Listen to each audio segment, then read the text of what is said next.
네, 오전에는 사울 얘기를 드렸습니다. 사울과 다윗, 이스라엘의 초대 왕과 이대 왕이죠. 이 사울과 다윗이야말로 둘 다 왕을 지냈지만 확연히 그 인생의 길은 달라집니다.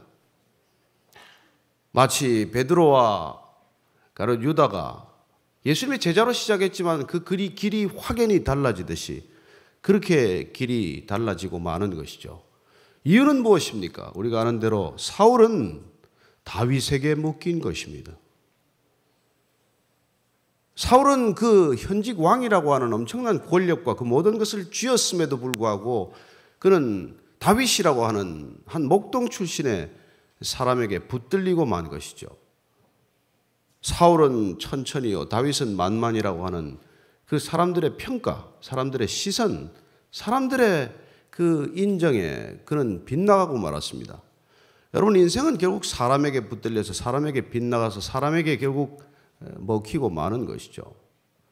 그렇습니다. 사울은 엉뚱하게도 현직 왕이라고 하는 막강한 권력을 쥐고도 그는 나라를 걱정하기보다 백성들의 안위를 생각하기보다는 자기 자신의 안위를 생각을 했고 다윗을 어떻게 하면 잡을 것인가.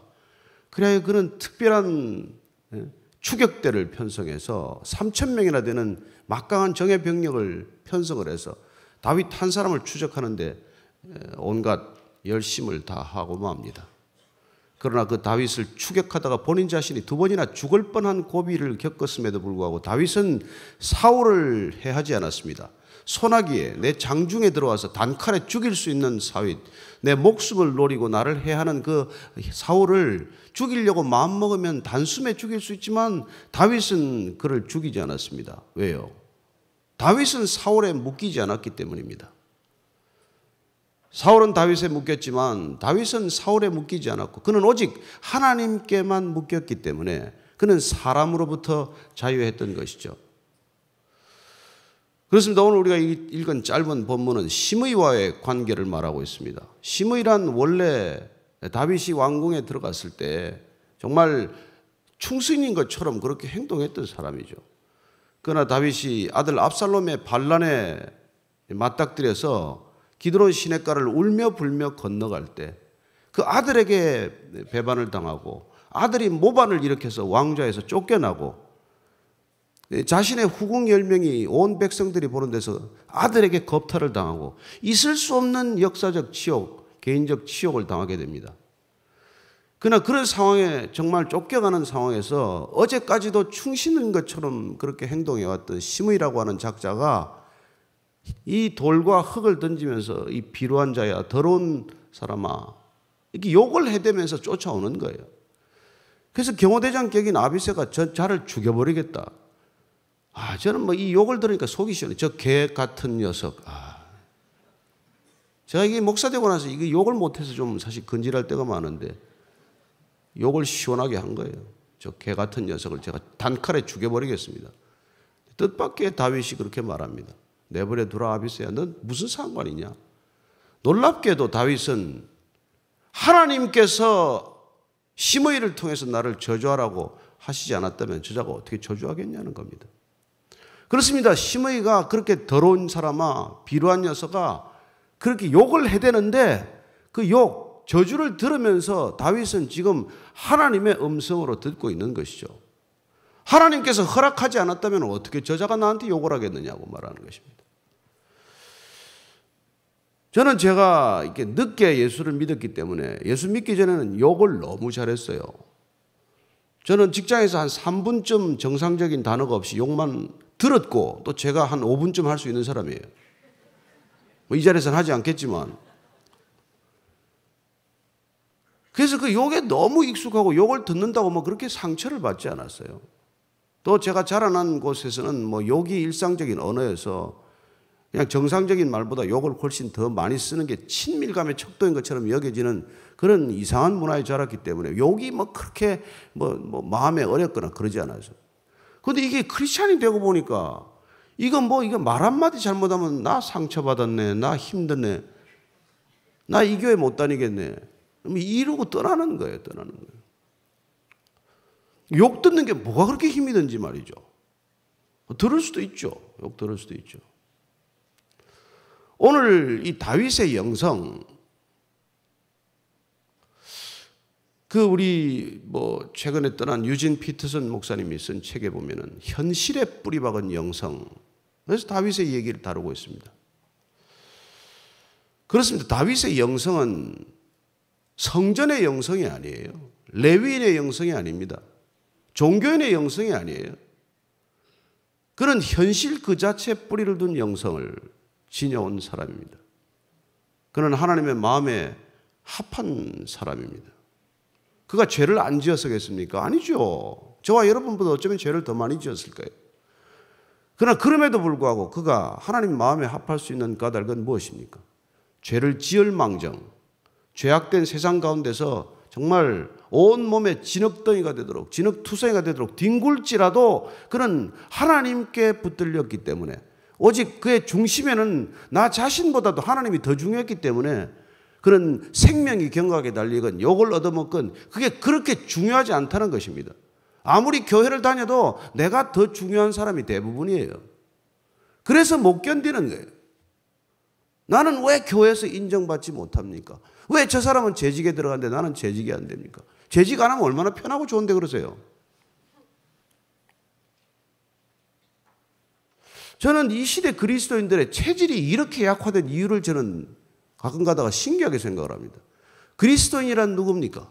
그리스도인이란 본질적으로 구원받은 사람이란 어떤 사람입니까? 주님께서 우리에게 가르쳐요. 내 말이 너희 안에 거하면 참내 제자가 되고 진리를 알지니 진리가 너희를 자유케 하리라. 자유하십니까? 그분의 말씀이 우리 안에 왔기 때문에 자유로우십니까? 하나님이 내 목자에서 부족함이 없습니까? 놀랍지 않습니까? 다윗이 시편 23편을 읊은 게 무슨 왕궁 아닙니까? 아니요. 광야를 전전할 때입니다. 그는 십수년 광야를 전전했어요. 그가 잘못한 건 딱 하나입니다. 골리앗을 죽인 것밖에 없어요. 그럼에도 불구하고 그는 골리앗을 죽이고 국민적 영웅으로 부상되는가 했다가 그냥 지명 수배범이 되어서 네게브라고 하는 광야지대 전체를 전전하게 됩니다. 그 네게브 지역에는 광야의 투성이죠. 집광야, 마온광야, 엔게디 광야. 그쪽을 가끔 가보신 분은 알겠지만 그곳에 뭐가 있어요? 그곳에서 정말 구사일생의 생명을 이어가기 위해서 그는 동굴마다 숨어 다니고 그렇습니다. 아둘람 동굴에서 있을 때 그 동굴까지 사람들은 찾아오기 시작을 해요. 400명이나 식솔이 불어났다. 600명까지 불어납니다. 그는 끝내 광야에서 그 네게브라고 하는 광야에서 더 이상 피할 길이 없어서 아기스 왕에게로 피하게 됩니다. 블레셋 왕이에요. 골리앗을 죽인 골리앗의 조국입니다. 그것에 망명을 해야 했을 정도로 그는 절박한 상황에 쫓기게 됩니다. 그럼에도 불구하고 그는 자기의 목숨을 노리는 그 사울왕을 해하지 않았을 뿐만 아니라 자기에게 오는 그 지명 수배범들, 다윗을 찾아오는 사람이 누가 찾아왔겠어요? 그 땅에서 살 수 없는 사람들, 그 사람들을 데리고 결국은 시글락 공동체라는 것을 만들게 됩니다. 그렇습니다. 그는 왜 사람에게 붙들리지 않느냐는 것이죠. 신앙이란 무엇입니까? 궁극적으로 사람으로부터 자유해지는 길이에요.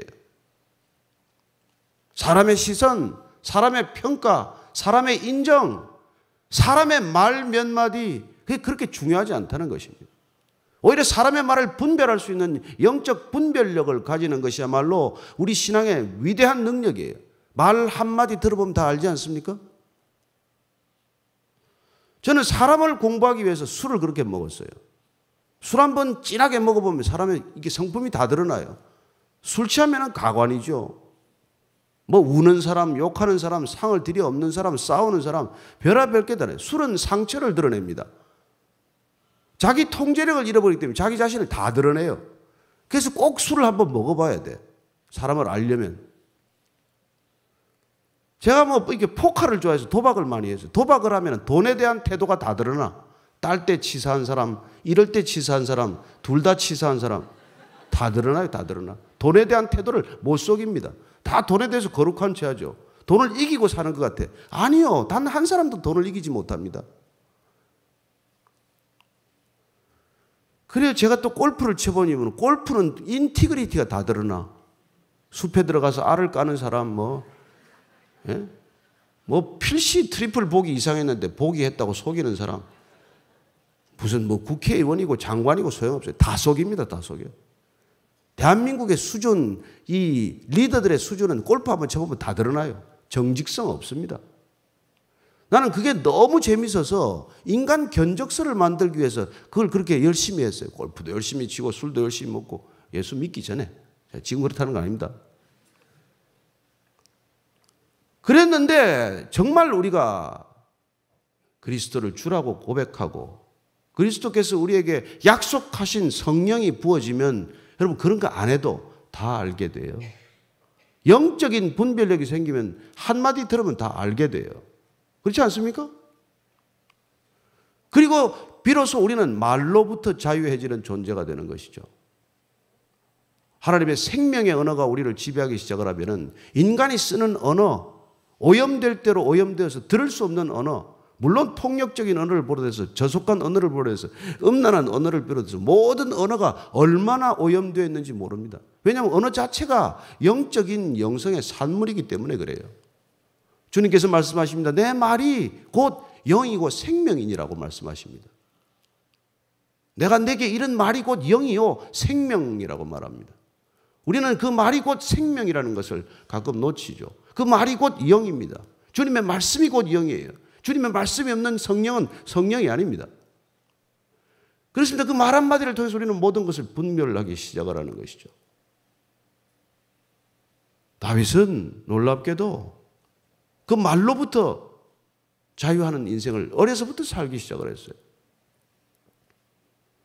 사울이 결국 하나님의 마음에서 벗어나서 하나님께서 이세 아들에게 기름 부어서 왕으로 세우라고 명령하십니다. 사무엘이 가서 이세 집에 갔어요. 그래서 큰아들부터 차례로 데려오라고 그러죠.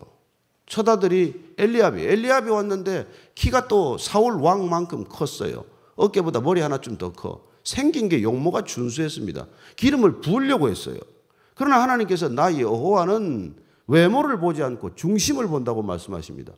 엘리압 탈락이요. 두 번째 아비나답도 탈락이요. 셋째 아들 삼마도 탈락이에요. 아들 7을 다 거쳤습니다. 아들이 더 없느냐? 이새가 글쎄요 들에 나가 있는 한 막내가 있는데 그 말째를 데려와 봐라. 가장 어린 아들이에요. 왜 그 말째가 가서 양을 치고 있었겠어요?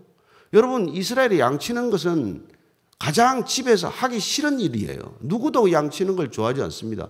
목가적인 일이 아니에요. 양이 얼마나 냄새가 납니까? 그래서 그게 가장 말째 차지가 된 거예요. 말째 차지가. 형도 안 가려고 하고 둘째도 안 가려고 하고 다윗이 이 일을 맡게 된 건 무슨 원래부터 목동에 취미가 있어서 그런 게 아니란 말이에요. 아버지가 그 일을 맡겼을 때 그는 어떻게 그 일을 했습니까? 다윗은 놀랍게도 그 양 몇 마리 안 되는 양을 치면서도 목숨을 걸고 그 양을 쳤어요. 그렇습니다. 그는 사자가 오면은 사자를 막았고 곰이 오면은 곰의 아가리를 찢었다고 말합니다. 양을 지키기 위해서. 그 양이 내 양입니까? 여러분 이스라엘 상푸수법에 따르면은 그게 장남이 반쯤 가져가요. 2분의 1이 장남 겁니다. 그 다음에 또 반이 또 차남이에요. 막내한테는 양이 내가 돌아올 게 없어. 저와 여러분들이 그 양치는 일을 마지못해 맡았다면 이 양 한 마리 이게 사자가 물어가나 곰이 물어가나 상관없어요. 도망가면 그만인데 뭘. 그러나 내게 맡겨주신 양을 갖다가 그는 얼마나 내 생명을 다해서 이렇게 막아냈는지 양 한 마리도 잃지 않았어요. 그것만 했겠습니까? 그럼 물맷돌 던지는 걸 취미 삼아 하지 않았겠어요? 어떻게 보면 그는 정말 물맷돌을 하루에 몇 시간씩 던졌을 것입니다. 10,000시간의 법칙을 채웠겠죠. 예. 그 정도 던졌으니까 골리앗의 머리에 정통에 맞출 수 있는 거겠죠. 그렇습니다. 그런 시간을 보낸 것이죠. 헛되이 보내지 않았습니다. 양을 친다고 불평한 적도 없고 양을 친다고 게을리한 적도 없다는 것입니다. 양 몇 마리가 되었건 그는 자기 생명을 걸고 그 양을 보았기 때문에 그 현실에 뿌리 박았기 때문에 그 영성은 절대로 하나님을 벗어난 영성이 아니라는 것입니다. 내게 맡겨진 아이를 잘 기르는 것, 내게 맡겨진 일을 잘 감당하는 것, 내게 맡겨진 직장에서의 소임을 다하는 것, 그것보다도 더 영적인 일은 없습니다. 여기 와서 찬양한다고 영적입니까? 아니요, 아니요. 찬양하다가 다 루시퍼처럼 타락하는 거예요. 찬양대 조심하십시오. 나를 더 의식하면, 주님보다도 나를 더 의식하면, 설교자도 마찬가지입니다. 제가 제 이름 내려고 여기를 다니면 주님 쓰시겠습니까? 그렇습니다. 우리 안에 누가 우리를 지배하고 있느냐는 거예요. 다윗의 그 마음은 하나님이 지배하고 계시고 하나님이 그 안에 가득하기 때문에 놀랍게도 그는 사울뿐만 아니라 누구로부터도 묶이지 않았어요. 오늘 비록 이렇게 압살롬에게 쫓겨서 가는 거지만 시므이라고 하는 작자가 저렇게 흙먼지를 날리면서 이 더러운 작자야, 어제까지 왕 앞에 조아리고 무릎을 꿇었던 자가 말이죠. 한순간에 표변에서 그럴 때 경호대장이 저는 목을 따겠다고 할 때도 왜 그 사람 내버려 두라. 하나님께서 나를 저주하라고 하지 않았다면 저 사람이 나를 저주하겠느냐. 이게 여러분 바른 영성이란 말이에요. 욕 하나 들었다고 가서 어디 수양관에 가서 사흘간 금식 기도하는 게 아니라 그중 좀 들으면 어때요? 저는 그렇게 말합니다. 너 당신이나 나나 우리가 예수님 때문에 십자가를 지기는 제대로 져본 적이 있어? 우리가 언제 한번 가시 멸류관을 써서 이마에 피가 나기로 했어. 채찍을 하나 맞아서 등에 살점이 떨어져 나가봤어. 그 욕 한마디 듣는 게 뭐 그렇게 대수인데 그렇게 힘듭니까? 제가 그렇게 반문합니다. 현직 왕이 엊그제 신하로부터 그런 욕을 먹으면 우리 같으면 폭발하지 않겠습니까? 안 그래도 쫓겨가는 마당인데 단칼에 죽여버리지 않겠어요? 그러나 그 저주하는 말 가운데서도 하나님의 음성을 들었다는 거예요. 하나님이 저주하게 내버려 두지 않았다면 저자가 어떻게 나를 저주하겠느냐? 버려두라. 오늘날 우리에게 필요한 건 이런 영성이라는 거 말씀드리고자 하는 것입니다. 사울은 그 여인들의 노랫말 한마디에 묶여버렸지만 사울은 천천히요 다윗은 만만이라고 하는 그 말 한마디에 묶여서 일생 동안을 어리석게도 시기하고 질투하고 분노하고 살다가 끝났지만 다윗은 면전에서 욕을 해대는 사람조차도 그 욕이 대단한 욕이 아닌 거예요. 우리가 어떻게 생명을 건지겠다고 침을 질질 흘리면서 미친 사람 노릇을 한 적이 있습니까? 그러나 다윗은 그 시글락 공동체를 지키기 위해서 아기스 왕 앞에서 침을 흘리고 미친 사람 광인 행세를 하면서도 그는 살아남았던 사람이에요. 양식이 떨어져서 먹을 것이 없어서 말이죠. 나발한테 보내가지고 그 양식 좀 얻어오라. 그럴 만큼 어려운 상황 속에서도 그는 여호와가 나의 목자시니 내가 부족함이 없으리로다.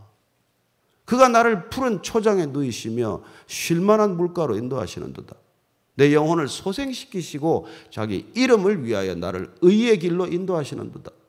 내가 사망의 음침한 골짜기를 다닐지라도 해를 두려워하지 않는 것은 주께서 나와 함께 하심이라. 주의 지팡이와 막대기가 나를 안위하시나이다. 내 원수의 목전에서 내게 상을 베푸시고 기름으로 내 머리에 바르셨으니 내 잔이 넘치나이다.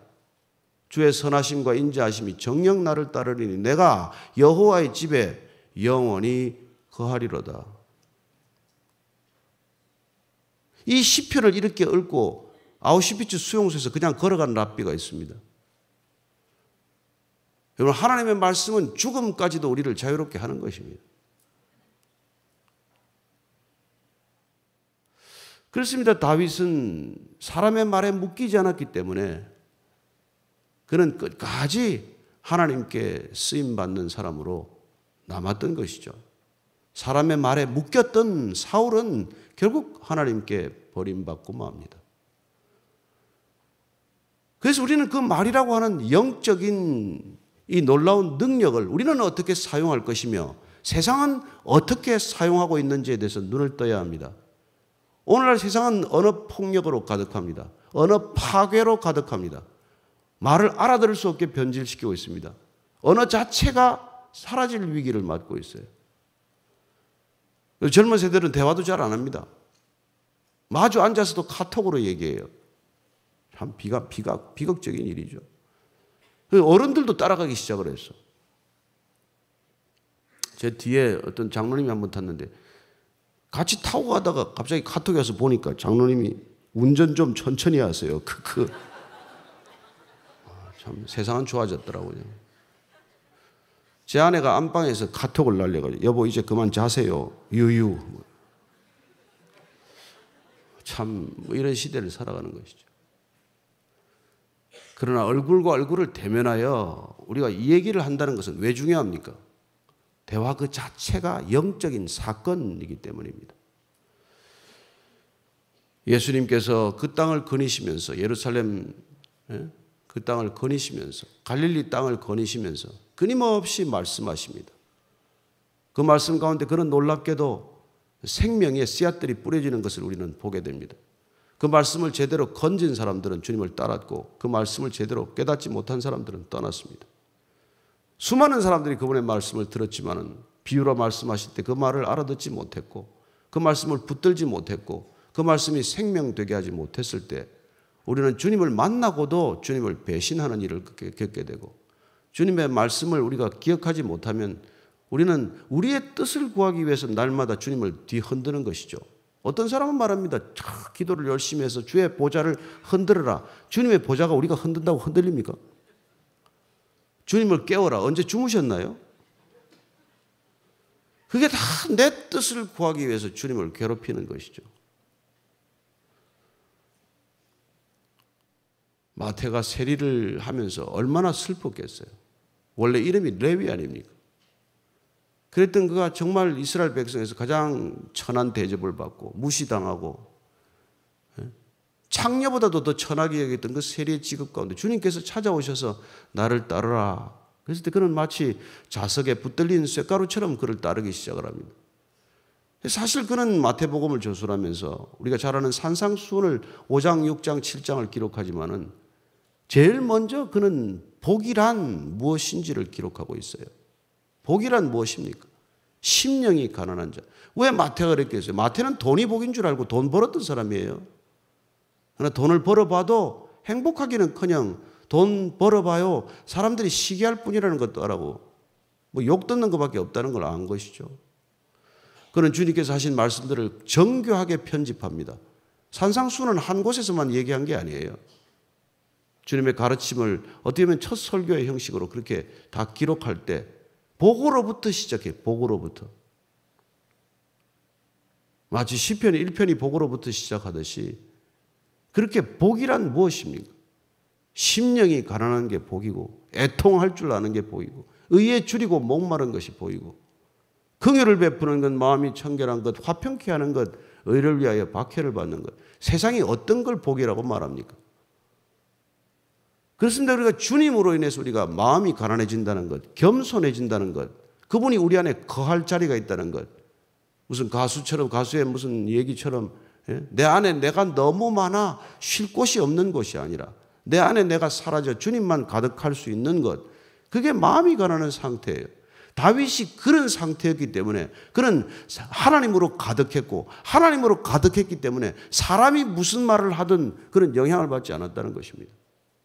골리앗과 싸울 때도 그래요. 아버지가 이 기름 부은 받은 아들, 그렇게 마지막 아들을 기름 부었을 때 첫째, 둘째, 셋째가 얼마나 열을 받았는지 몰라요. 어떻게 막내에게 기름을 부을 수 있나? 잘 아시다시피 그때 기름을 붓는다는 것은 왕이나 제사장이나 선지자에게만 기름을 붓기 때문에 누구도 그 기름 부음이 무슨 의미를 가졌는지는 알았거든요. 그때부터 동생에 대한 본격적인 불만이 싹트기 시작을 합니다. 블레셋과의 전쟁이 터지자 아버지 이새가 아들 셋을 내보내요. 그러니까 엘리압과 아비나답과 3만 원 다 전장에 나가 있어요. 그런데 그때만 해도 각자 군량을 가지고 가야 합니다. 전쟁이 길어지면서 아버지가 걱정이 돼서 저들이 군량미가 떨어져서 혹시나 굶지는 않나. 그래서 다윗아 이리 와서 형들 어떻게 지내나 한번 보고 와라. 떡덩이하고 건포도하고 가서 무화과하고 가서 지고 갔다 와라. 30km 이상의 거리를 그 여름에 더운데 그걸 땀을 뻘뻘 흘리면서 지고 갔을 거예요. 나타났는데 형들이 반가워하기는 그냥 야 이 녀석아 집에 있는 양 몇 마리는 어쩌고 여기까지 왔냐. 무슨 구경거리 났냐. 그러나 다윗은 그 형들의 비난에 대해서 한마디 말하지 않습니다.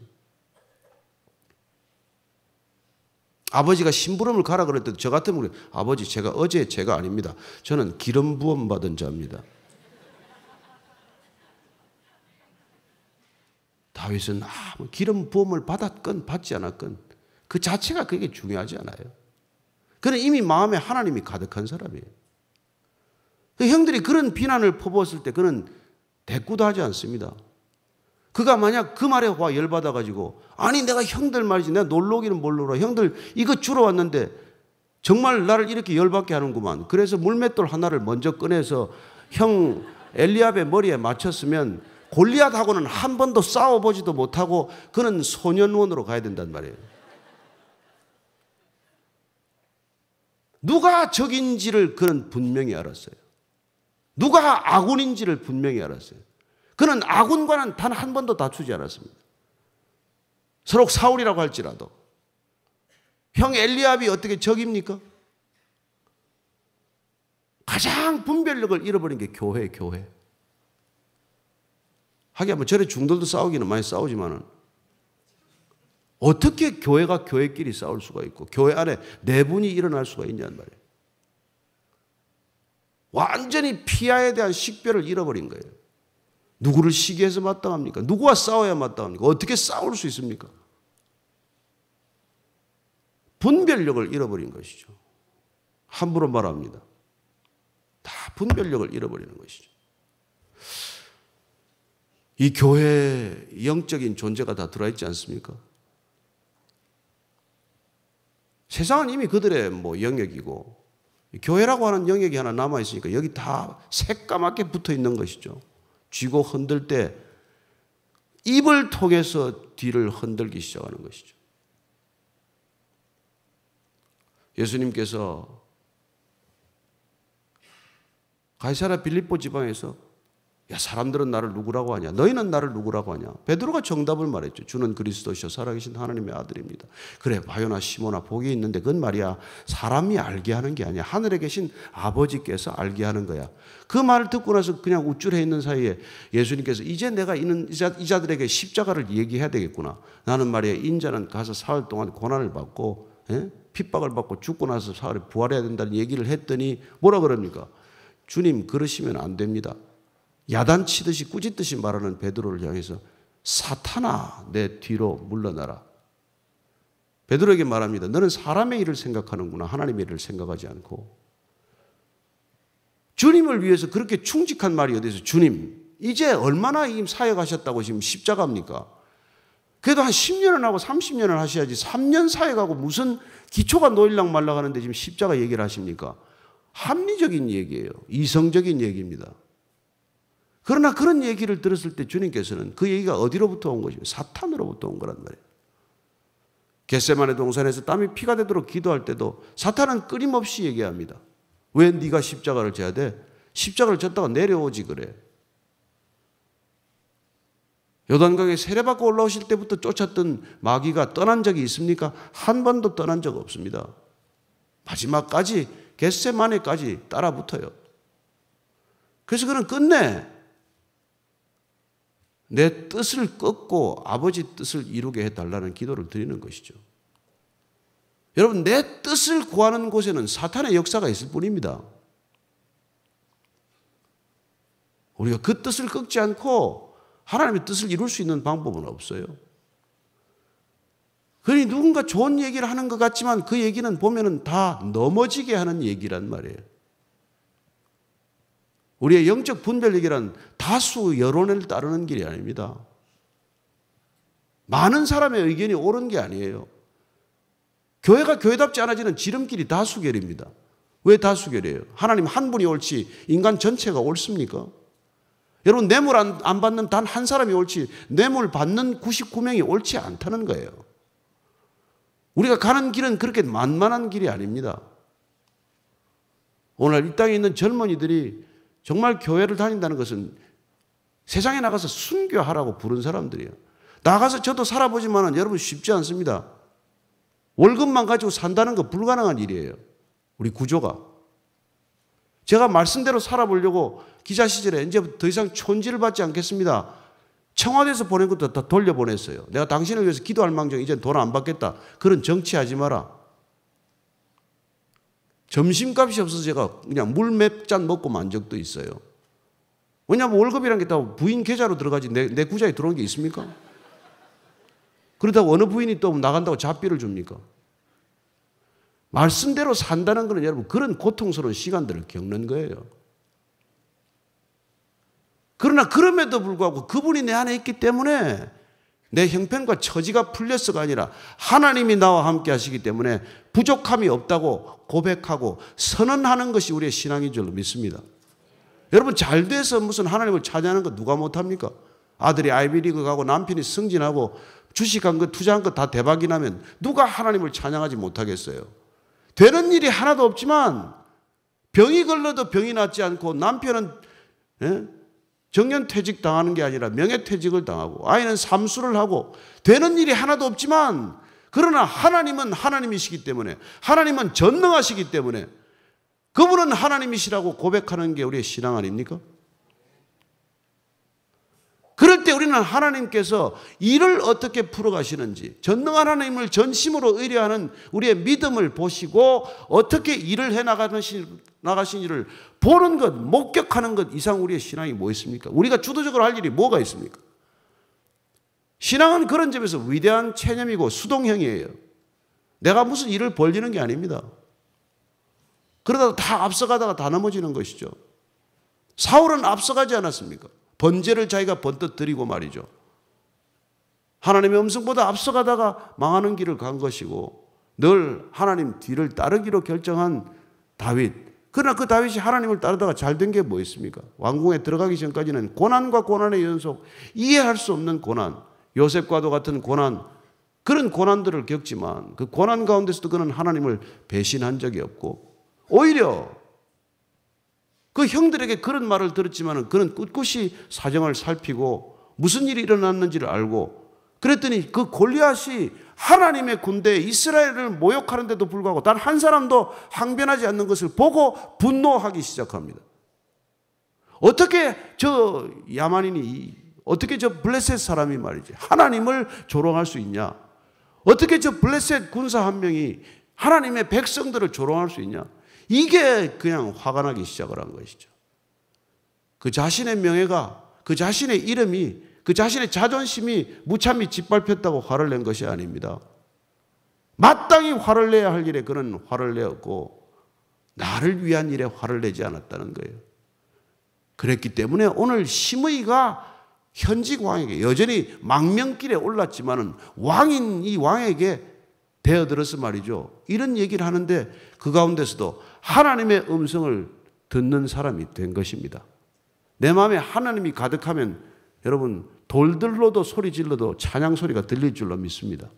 내 마음에 하나님이 가득하면 여러분 소슬바람에도 하나님의 음성이 들리는 것이고 하늘의 숱한 별들 가운데서도 뭇별 가운데서도 하나님의 백성들을 보는 것이죠.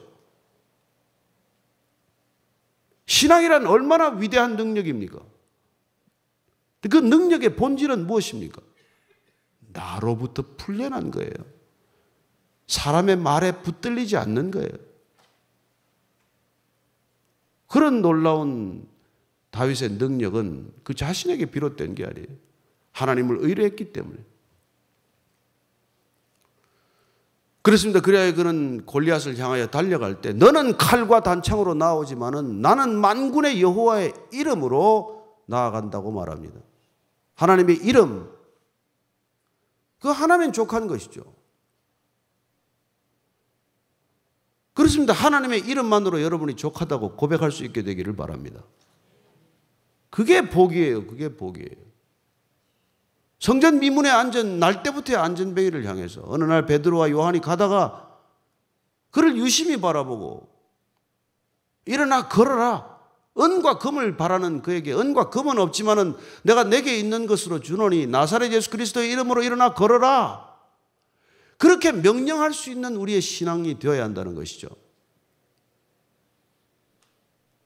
뭘 있어서가 아니라 뭘 주어서가 아니라 그 이름만으로 족하다는 고백이 먼저 우리 안에 있어야 그래야 그 능력이 나타나지 않겠습니까? 오늘 교회가 잃어버린 것이 무엇입니까? 은과 금은 잔뜩 쌓아놓고 그리스도의 이름을 잃어버린 것 아닙니까? 그 은과 금을 지키느라고 그리스도의 이름이 조롱을 받아도 분노할 줄 모르는 기괴한 그리스도인들이 생기고 있지 않습니까? 그 돈을 지키기 위해서, 그 건물을 지키기 위해서 모든 본질을 잃어버리더라도 꿈쩍 않고 거기에 앉아있는 사람들을 만납니다. 그리스도의 영광이 떠나버린 교회가 무슨 교회입니까? 그런데 그 건물이 비싸기 때문에, 토지가 비싸기 때문에 그냥 죽기 살기로 그 안에서 싸우는 사람들을 봅니다. 주님께서 이 땅에 오셔서 우리를 그 모든 것들로부터 자유케 하기 위하여 오셨지만은 우리는 다시 다 자유케 한 것들로 다시 되돌아가서 또 묶이고 스스로를 묶어서 옴짝달사가 없는 그런 존재로 만들어버린 것이죠. 그래 사울처럼 모든 것을 가졌지만은 다윗에게 꽁꽁 묶이고만 존재가 되었는가 하면 다윗은 아무것도 없지만 모든 상황들은 나를 묶었지만 단 하나도 자유롭게 사람들 앞에 나설 수도 없는 그런 지명수배의 안타까운 상황을 10년 이상 견뎌야 했지만 그러나 그리스도께 주님께 하나님 아버지께 나를 묶었기 때문에 그는 세상 모든 것들로부터 모든 사람으로부터 자유해지는 것이죠. 다윗이 나를 저주하는 목소리 가운데서도 하나님의 음성을 들었듯이 저는 이 시대 우리의 그리스도인들이 교회들이 이 교회를 저주하는 그 음성 가운데 하나님의 음성을 들을 때가 되었다고 믿습니다. 하나님이 돌들로도 소리치겠다고 하시더니 저 불신자들의 입을 통해서 이토록 듣지 못할 말을 듣게 하시는구나.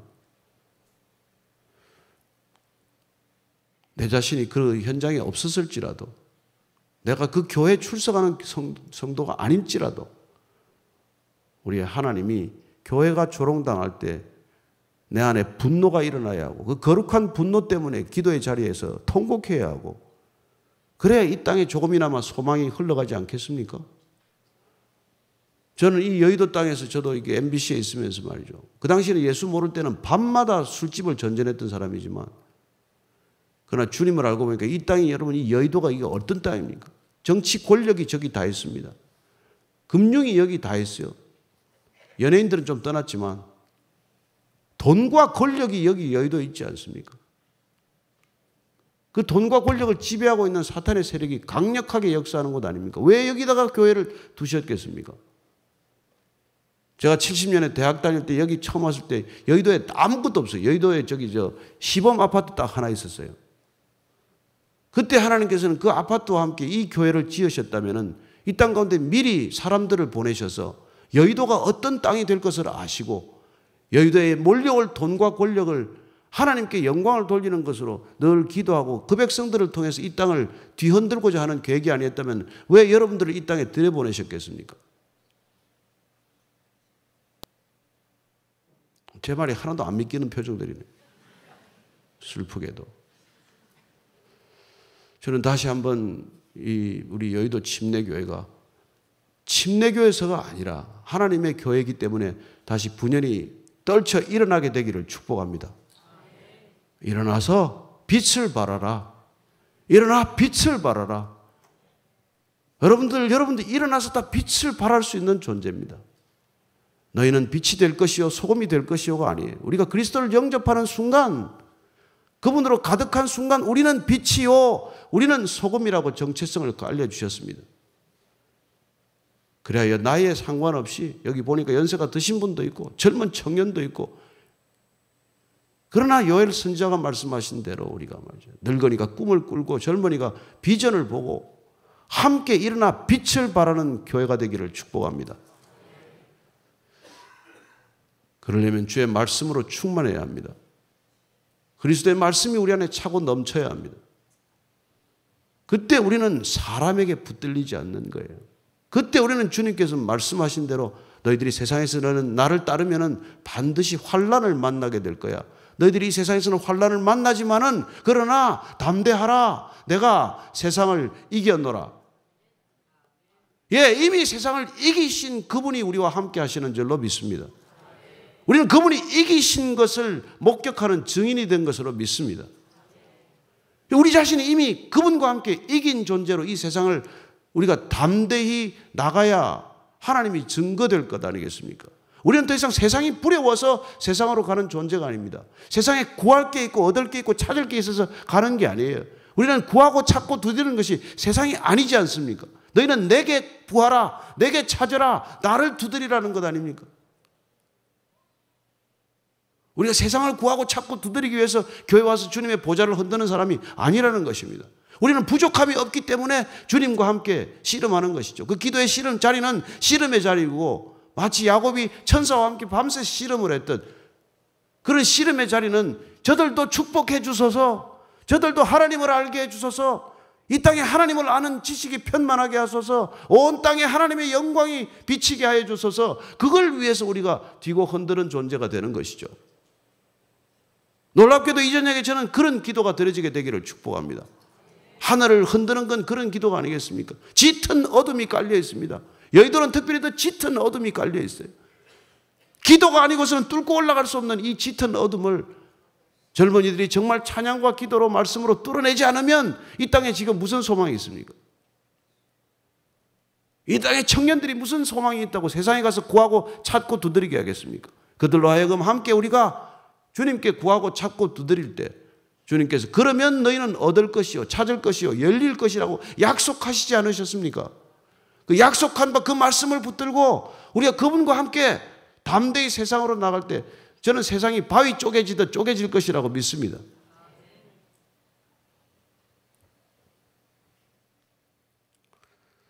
하나님께서 그 다윗의 말씀대로 불쌍히 여기셔서 그를 다시 이스라엘의 왕으로 복귀시킵니다. 그를 배신한 압살롬, 사실 압살롬이 그 전에 그 형 암논을 죽일 때 문제를 처리했어야죠. 딸 다말을 겁탈당하는 일을 겪고도 그는 그 일을 뭉개고 있다가 결국 이런 큰 변을 초래한 것이죠.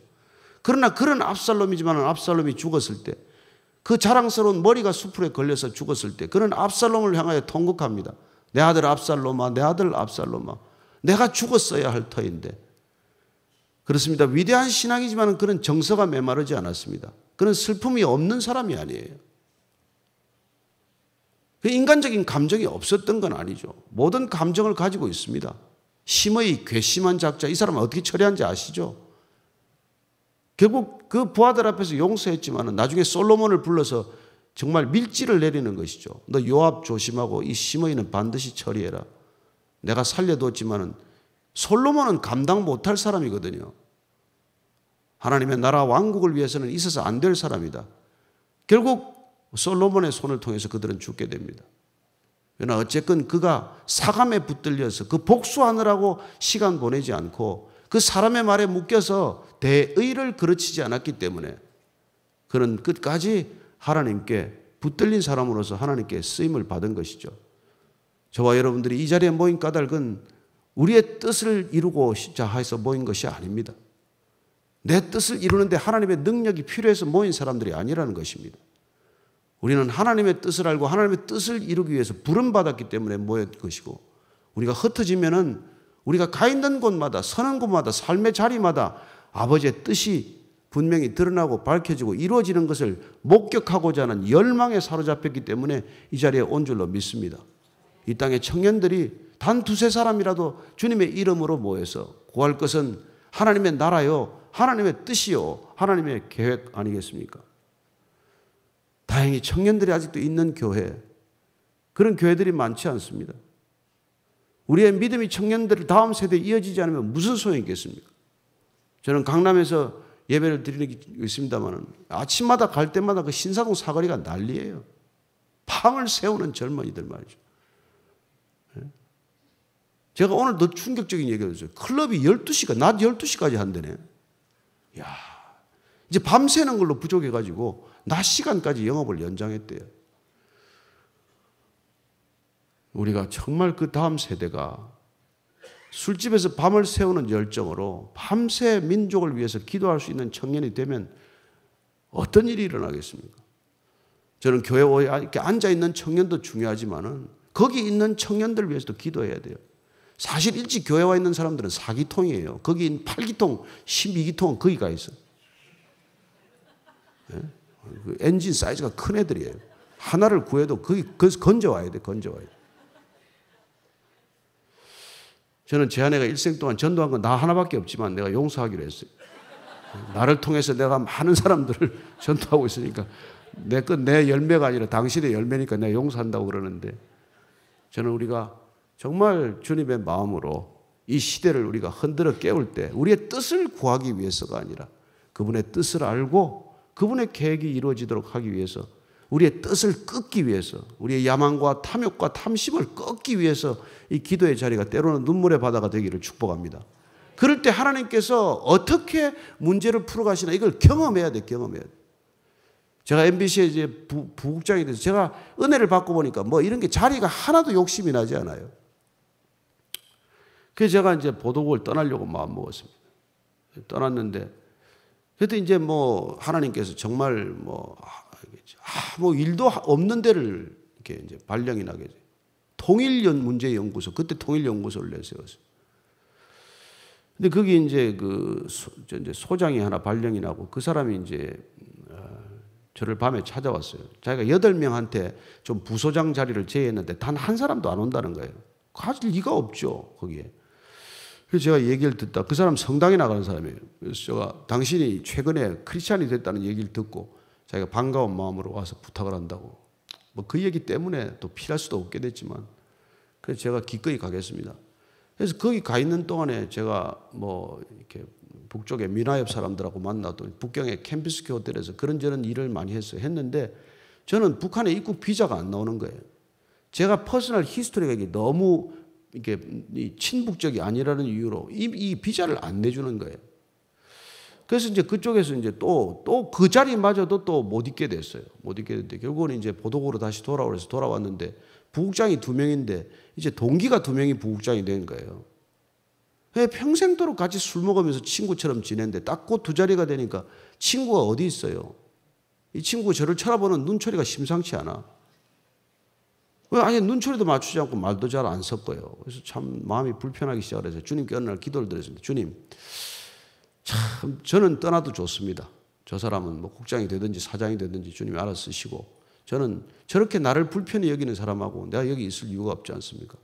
저를 보내주시고 저 사람을 참. 제가 한 달 동안 기도했는데 어느 날 그 친구 새벽에 전화가 왔어요. 너무 괴로워서 못 살겠다는 거예요. 여러분, 기도는 머리 위에 불을 쌓는다는 걸 잊지 마십시오. 처음에는 저도 욕을 해가면서 기도했어요. 뭐 이런 짝짝아 다 있나. 내가 술값 내준 게 얼만데. 그런데 신기하게도 그렇게. 그러고는 새벽에 눈물을 범벅이 돼서 저한테 고백을 해요. 아침에 만나가지고. 넌 도대체 나를 위해서 왜 기도하냐는 거예요. 그래서 제가 눈을 빤히 쳐다보면서 그랬습니다. 야, 넌 내 싫지? 나도 네가 싫어.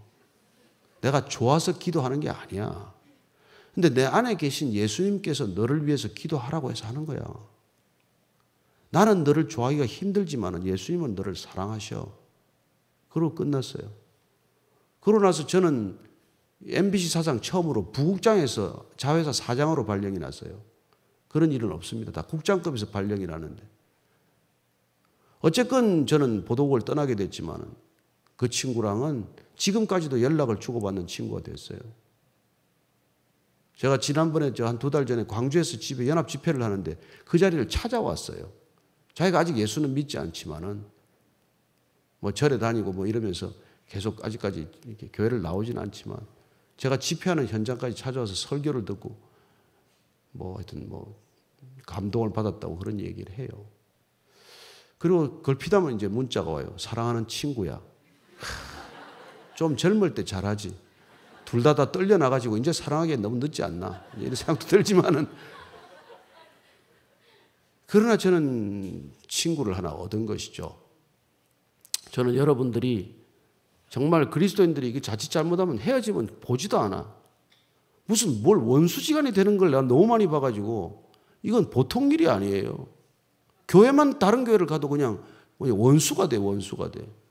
왜 그러세요? 왜 아군과 적군을 식별하지 못하니까. 내 형제들이에요. 내 자매들이에요. 그리스도 안에서 우리는 형제요, 자매라고요. 적이 아니라고요. 제 아내가 며느리 둘을 보면서 딱 한 가지 같이 따라 나갔는데 얘기하더라고요. 첫째, 네가 우리 아들이 어떤지 알고 결혼하냐?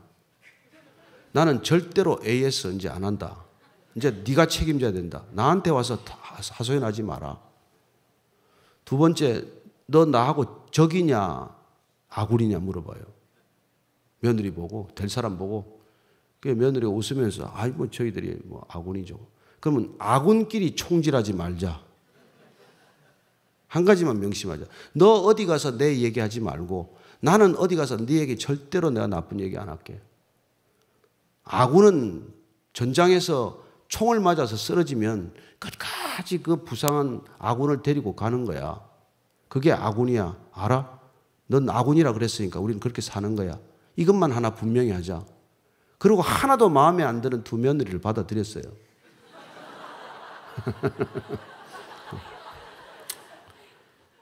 이거 녹음 안 하죠? 녹음하면 다 절대 나가면 안 됩니다. 가정생활이 어려워집니다. 누가 아군이고 누가 적이냔 말이에요. 누가 아군이고 누가 적이냐. 이 분별을 잃어버리기 때문에 우리는 싸워야 될 사람하고는 안 싸우고 안 싸워야 될 사람끼리 싸운단 말이에요. 우리끼리 안에서 싸우다가 선교지 한번 못 나가보고 이 교회에서 평생을 보내다가 그냥 상처만 안고 살아가는 사람들이 있다는 것입니다. 대한민국은 아직도 80%가 불신자들이 사는 세상이에요. 여러분, 우리가 크리스찬 아무리 뭐 합계 좋은 계산해도 이단까지 다 합쳐서 캐토릭까지 합쳐서 20%예요. 순수 크리스찬이 얼마나 되겠어요? 그 우리가 80%를 향해서 우리가 전도를 해도 부족한데 이단들은 보십시오. 절대로 불신자한테 전도 안 합니다. 이단들은 늘 교회 다니는 사람들 와가지고 빼가는 것만 하지. 그래서 우리는 누가 적이고 누가 동지인가 누가 친구인가를 분별하는 게 영적 분별력의 첫 출발이라는 거예요. 그리고 그 영적 분별력의 중심에 있는 게 이 말이라고 하는 것입니다. 말 한마디를 우리가 분별해야 돼요. 듣기 좋은 소리 하는 게 이게 사탄의 음성일 때가 얼마나 많은지 몰라요. 여러분, 칭찬과 아부의 차이는 아시죠? 칭찬은 나를 위해서 하는 것이고 아부는 자기를 위해서 하는 말이에요. 그걸 분별하는 거 아닙니까? 저는 이 시대 그리스도인들이 성령으로 충만하지 않으면 이 시대 분별을 잃어버립니다. 금방. 저희들도 성도가 늘어나니까 와서 몇 사람이 와서 말이죠. 땅을 삽시다. 건물을 지읍시다. 제가 그분들 눈을 딱 보면서 사탄아 물러가라 이렇게 얘기 안 했습니다. 그러면 교회가 깨지기 때문에. 그러나 웃으면서 주님의 때를 기다리십시다. 그리고는 드디어 정관에다 우리는 소유하지 않기로 결정을 했거든요. 소유하지 않기로 결정했더니 건물을 그냥 쓰라고 하는 사람이 여러 사람 나타났어요. 지금 저희들이 쓰고 있는 교회는요. 우리 교회 출석하는 분도 아니에요. 그냥 인터넷으로 설교 몇 번 들었대요. 들었는데 그분이 찾아와서 이 건물 좀 써주세요. 건물이 얼마나 비싼 건물인지 그게 12시간 렌트하는데 1,000만 원씩 받는 대한민국 최고의 스튜디오예요. 그런데 주일날 예배 드릴 때는 그 자기들이 영업을 안 할 테니까 쓰라는 거예요. 1층, 2층, 3층 어린이 예배 드릴 수 있게 해놨습니다. 렌트비 제로입니다. 믿어지십니까? 다 돈으로 계산하면 몇 억씩 지불해야 될 건물들이에요. 우리가 소유 안 하겠다고 하나님한테 서원을 했더니 하나님께서 돈 없이 예배 드릴 수 있는 공간을 사방에 지금 만들어 놓고 작년에도 우리가 4군데서 그런 데서 예배를 드렸고 올해도 벌써 2군데서 지금 예배를 드려달라고 하는 사람들이 찾아오기 시작을 해요. 절대로 자랑하는 거 아닙니다. 다만 우리가 소유로부터 자유로울 때 여러분 영성이란 소유에서 먼저 자유해지는 거예요. 내 거 없습니다. 여러분 불교 신자라도 주윤발인가 무슨 홍콩 배우는 8,100억 재산을 다 내어놓으면서 내 거는 없습니다. 나는 단지 맡고 있을 뿐입니다. 아니 이 사람이 청직이라는 말도 모를 텐데 어떻게 이 불교 신자는 이런 짓을 하는데 그 말에 우리가 이게 감동하는 말을 저렇게 할 수가 있나? 어떤 스피릿이길래 이게 불교 신자인데 홍콩 배우가 저런 얘기를 하나 제가 깜짝 놀랐어요. 그렇습니다. 그 또한 그 안에 진리가 가득하고자 하는 열망이 있기 때문에 그런 말을 할 수 있는 것이죠. 저는 백종원이 있는 백다방도 가본 적이 없고 백종원 식당에 단 한 번도 가본 적이 없지만 요새 그 사람의 그 발언이 화제예요. 무슨 황교익이라는 요리 비평가하고 요리 비평가가 막 비난하는 말을 쏟아냈는데 기자들이 이제 싸움 붙인다고 당신의 반응이 뭐냐 그랬더니 아니 그 사람은 요리 비평가로서 당연히 한 말을 한 것뿐입니다. 제가 이게 참 깜짝 놀랐어요. 저는 뭐 그 사람이 크리스찬인지 아닌지 모르겠어요. 그러나 정말 크리스찬이 아니면 할 수 없는 얘기를 하는 사람도 있다는 것입니다. 자기를 비난하는 말을 쏟아냈지만 그 사람은 비평가기 때문에 당연히 비판할 수 있는 말을 할 수 있는 것이죠. 제 아내가 영성이 하늘을 찌를 때가 잠시 있었어요. 뭐 늘 그렇다는 건 아니고. 근데 어느 날 전화 통화를 하는데 뭐 이게 이렇게 얘기를 하는 거예요. 어떤 권사님이 전화가 와가지고 그 모 권사가 당신네 욕을 하는데 아니 뭐 듣기가 아주 거북한 욕을 그렇게 하더라. 뭐 이런 얘기를 전해주는 거예요. 제가 집사 시절인데 제 아내도 집사고. 근데 제 아내가 통화를 하더니 아유 권사님 그 권사님이 저를 몰라서 그렇죠. 저를 알면 훨씬 더 욕했을 거예요. 아니 저 바리새인이었는데 언제 저렇게.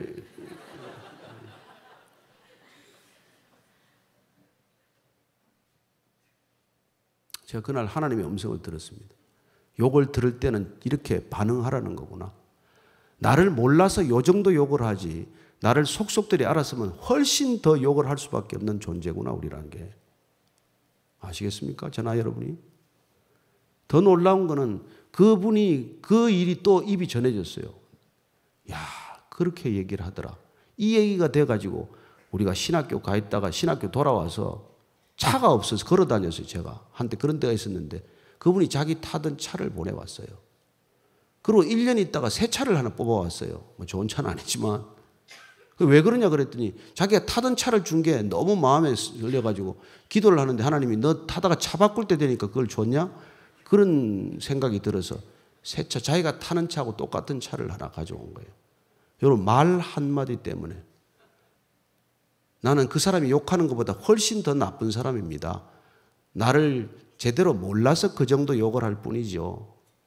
그 말 한마디 때문에 우군과의 관계가 깨지지 않고 우군이 적으로 변하지 않고 친구가 친구 관계가 깨지지 않고 그렇게 단단한 친구가 되어서 우리가 신학교 가 있는 동안 계속 우리를 위해서 기도했고 그런 우군을 만나게 된 거죠. 저는 오늘날 그리스도인들이 그런 말의 영성을 회복할 때 오늘 다윗처럼 하나님께서 저주의 말을 들었어도 하나님의 음성으로 들을 때 하나님 언젠가 때가 되면 제가 다시 한번 선대해 주십시오. 이런 기도를 드릴 수 있는 저와 여러분이 되기를 축복합니다. 특별히 이 땅의 젊은이들이요. 말에 묶이지 마십시오. 가면은 말의 폭력이 말할 수 없습니다. 이 사회는 피로 사회요, 폭력 사회요, 음란 사회요.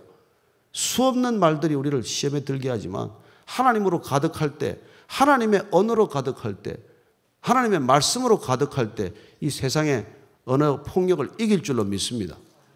이 세상을 그렇게 이겨나갈 때 저와 여러분을 통해서 이 세상에서는 잔잔한 변화가 일어날 줄로 믿습니다. 오늘 우리가 같이 기도할 때 하나님 정말 주님을 위해서 제가 일을 하기에 앞서서 주님 제 안에 하나님으로 가득 차게 하여 주옵소서. 다윗이 늘 하나님을 묵상하면서 하나님으로 가득했듯이 하나님 제 안에도 하나님이 너무 차고 넘쳐서 세상 것들이 점점 작아지게 하여 주옵소서. 마치 세례 요한이 He must increase, I must decrease. 그는 흥하여야 하고 나는 쇠하여야 합니다 고백했듯이 하나님 친구는 흥하게 하시고 나는 쇠하게 해주십시오. 그렇게 기도할 수 있는 이 땅의 젊은이들 되기를 원합니다. 같이 한번 우리가 간절한 마음으로 하나님께 나 자신의 중심을 올려드리고 하나님께 우리의 전부를 올려드리는 기도를 하십시다. 같이 기도하겠습니다.